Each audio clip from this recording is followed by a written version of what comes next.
امروز اون مراجعتی که از نام مردم کلوب ماندن، اما من راست گپ نشناختم داره و از بچهای درون شهر پرسیدم که اینایی که امروز جمع شدن کی بدن، اینا کیان؟ چند کس گفتن نشناختیمشون.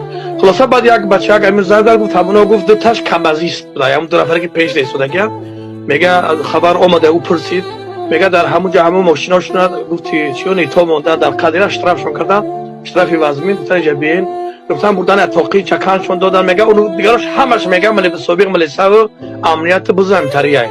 اون میگه نمیشه هم شهریت شما از طرف قسلقای شما میگه وای درون شهر کلوب نیستن، ما رنگ و بیزوره. میگه همین ننگی که در سر ما هم قصال آوردن، مردم ما را بدنام کردن، مردم کلوب و کیم که از پشت ما کتگی میکنن. برادر عزیز فریفته مردم نشوید، این ننگ بر سر نگیرید، این دروغ و حیله اینا را. من بارها میگم که این مردم اینا یک خانواده‌ان، یک قبیله هستن که مردم عزیز ما را بدنام کرده ایستادن. من به همه برادران یک بار دیگر مراجعت میکنم که از مردم شریف عزیز بدخشان حمایت کنن، پشتیبانی کنن، بخصوص برادرای بدخشان عزیز ما که برای من امروز یک پست هم نوشتم، نه اونجا نوشتم که برای تاجیکستان بدخشان پنشیر است و محمد باقر احمد شاه.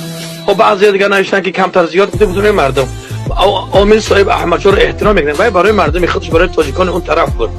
لیکن این برادر امروز قهرمانی نشون داد.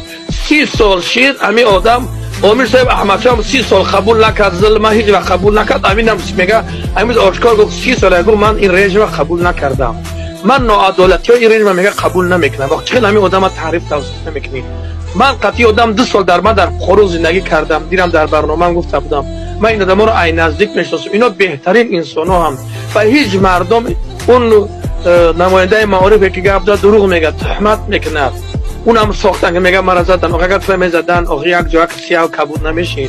دروغ ببین این چاپلوسا، این به اخلاق بخرده که امروز برآمدن دیگه کمکنه متمکنه پونت فرانت رنگ هم دزدکار. اینا عموما ایدرون شهر کلوب هم نیستن، اینا هیچ کم نیستن، هیچ کی رو نمیشناسن. اینا گفتم که دو تاش کم عزیز بوده است، او سه چهار تاش آوردن نمی اتاقی چکانشون دادم تا میو پدر که دیگه میگه خرسندی رو ای مردم گشنه باور میکنه نمی با یک باور که خلطناز نمی همش میفروشن.